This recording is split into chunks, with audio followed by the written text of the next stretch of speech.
नमस्कार, आदाब। मैं हूं फरीद अली और आपका स्वागत है अनसुनी कहानी में। आज हम आपको सुना रहे हैं बिहार की राजनीति के दो ऐसे किरदारों की कहानी जिनकी दोस्ती और दुश्मनी किसी हॉलीवुड फिल्म की स्टोरी से कम नहीं है। इनका रिश्ता ऐसा है जैसे दो जिगरी दोस्त जो कभी लड़ते हैं, कभी गले मिलते हैं और हर बार बिहार की जनता को ये सोचने पर मजबूर कर देते हैं कि आखिर चल क्या रहा है। ये हैं एक ही गुरु के दो शिष्य, लालू प्रसाद यादव और नीतीश कुमार। आज हम जानेंगे 1990 से लेकर 2025 तक का उनका ये अनोखा उतार चढ़ाव वाला सफर।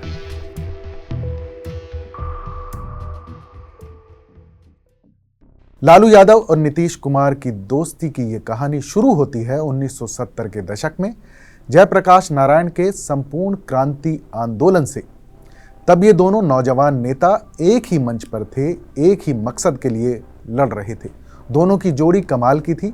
दोनों एक ही हॉस्टल में रहा करते थे और राजनीति के गुर सीख रहे थे।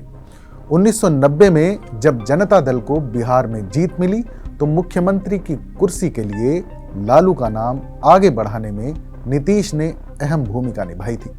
बिहार के एक वरिष्ठ पत्रकार नवीन शर्मा के मुताबिक लालू के सबसे बड़े रणनीतिकार नीतीश ही थे।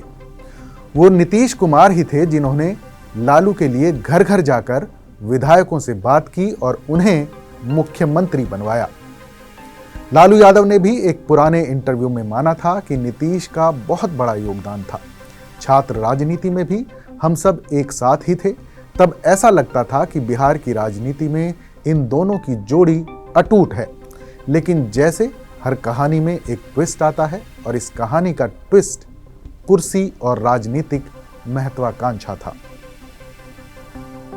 1994 में जब नीतीश कुमार ने लालू से अलग होकर समता पार्टी बनाई तो बिहार की राजनीति में भूकंप आ गया। नीतीश ने लालू राज को जंगल राज कहकर हमला किया और बीजेपी के साथ चले गए। अगले 15 साल तक ये दोनों एक दूसरे के सबसे बड़े राजनीतिक दुश्मन बने रहे। लालू की हर रैली में नीतीश का मजाक उड़ाया जाता और नीतीश हर भाषण में लालू के राज पर तंज कसते थे। लालू ने नीतीश की महिला संवाद यात्रा पर आंख सेकने जैसे कई अपमानजनक बयान भी दिए।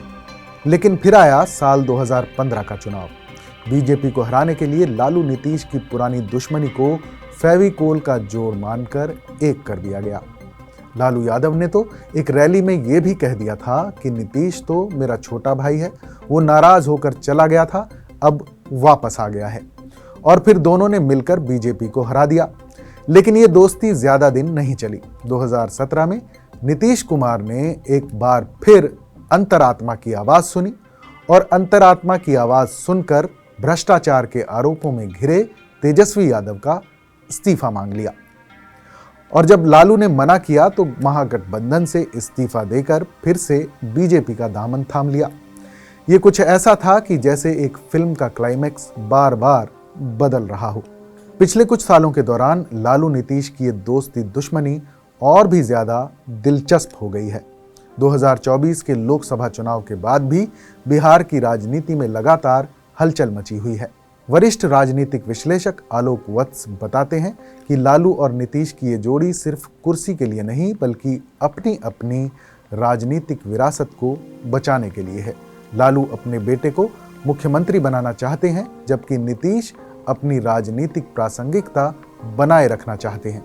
इसलिए ये दोनों एक दूसरे के बिना रह भी नहीं सकते और एक दूसरे के साथ चल भी नहीं सकते। अब एक बार फिर से 2025 के विधानसभा चुनाव से पहले भी दोनों नेता एक दूसरे पर हमले करते और फिर ऐसे संकेत देते भी दिख रहे हैं कि राजनीति में कुछ भी संभव है। तो ये थी बिहार के जय और वीरू यानी लालू यादव और नीतीश कुमार की अनसुनी कहानी। एक ऐसी कहानी जिसमें दोस्ती, दुश्मनी, विश्वासघात और गठबंधन सब कुछ है। ये कहानी हमें सिखाती है कि राजनीति में कोई सच्चा दोस्त या पक्का दुश्मन नहीं होता और बिहार की राजनीति में तो बिल्कुल भी नहीं। ऐसा लगता है कि ये दोनों बड़े नेता एक दूसरे के पूरक हैं, एक दूसरे के बिना अधूरे हैं और शायद इसीलिए बिहार की जनता को हर कुछ सालों में एक नया राजनीतिक नाटक देखने को मिलता है।